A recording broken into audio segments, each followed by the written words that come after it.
This is video 2 for lesson 1, net ionic reactions for unit 6 in chemistry 2.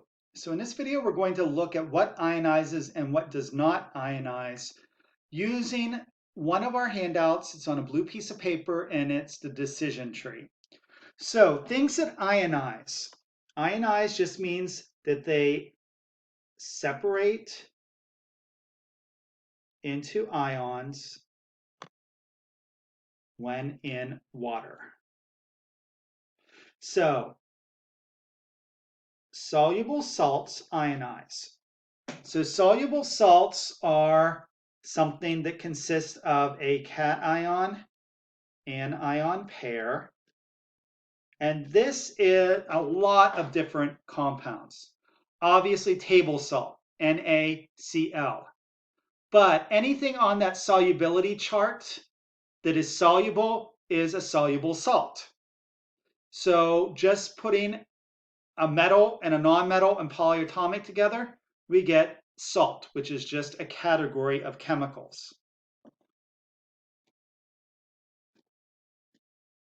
Strong acids, and we are going to have a list of those, and strong bases.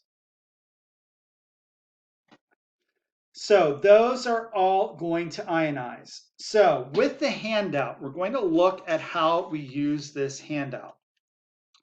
And this is from Las Pasitas College. So I just basically borrowed this and found it on the internet, thought it was great, so I thought I'd use it. Our question is, should a formula be written as ions? So the first thing we do is we ask ourselves this question. Is a substance an acid? Does the formula begin with H? Is it a base? Does it contain hydroxide ions? So does it have an OH in it? Is it a salt, which is what we just said, a cation, anion pair? Or is it something else? So if we determine it's an acid, we're going to go down here to A. Is it a strong acid? These are considered the strong acids. So if it is one of these, sulfuric, perchloric, nitric, hydrochloric, hydrobromic, or hydroiodic acid, then we break it apart. So H2SO4, we break into the two ions. So we get two H pluses and an SO4 minus 2. If it's not one of these, for example, nitrous acid, HNO2, it does not dissolve or it does not break into ions. So basically what we're doing with these is we're breaking them apart opposite of how we wrote formulas.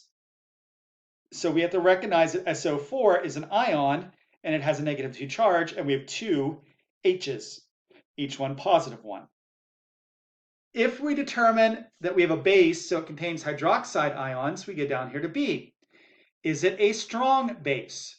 And we have these bases, sodium hydroxide, lithium hydroxide, potassium hydroxide, barium hydroxide, and calcium hydroxide are the strong bases.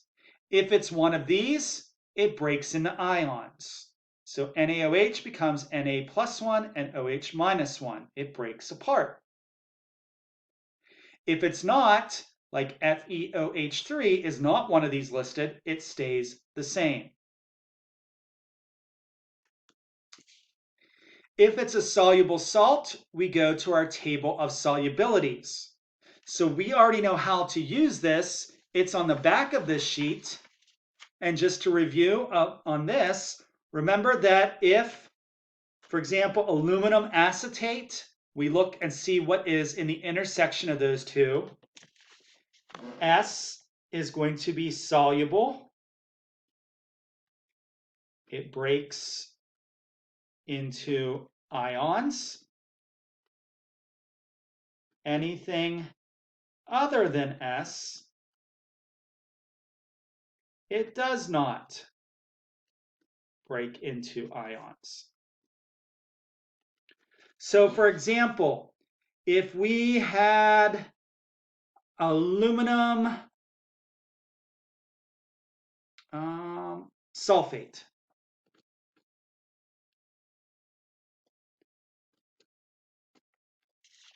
So we have aluminum sulfate, which is Al2SO43. We look up here and we see that it has an S. So we know that it's aqueous. So we write AQ after aluminum sulfate. It's going to break into ions.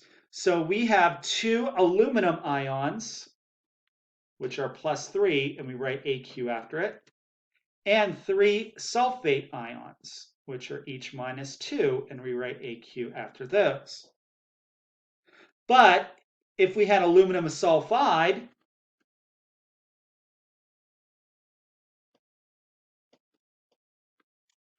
Al2S3, it's a solid.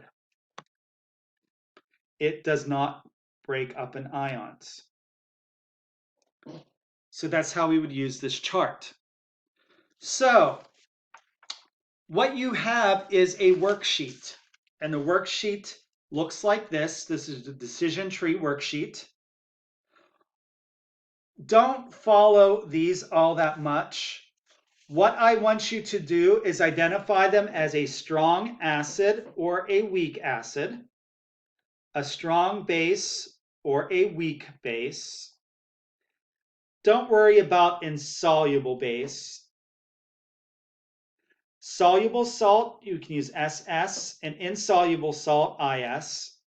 And really don't worry about molecular liquid, molecular gas, or insoluble element. Just use other for that.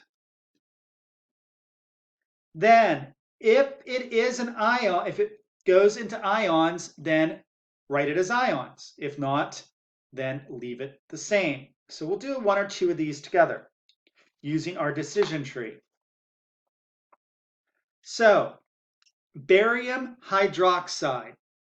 So we would start here. Is it an acid, a base, salt, or other? Well, it contains hydroxide, so it's a base. So I'm going to go down here to B. Is it one of these strong ones? Yes, it is. If yes, it writes as ions, so it would be a strong base. So I'm just going to put SB for strong base. And then I have to break this up into ions. So we have Ba, and we have 1 of them, but each one is +2. And we have 2 OH minus. And I'm going to write a little AQ after each one of these so I know that it's dissolved.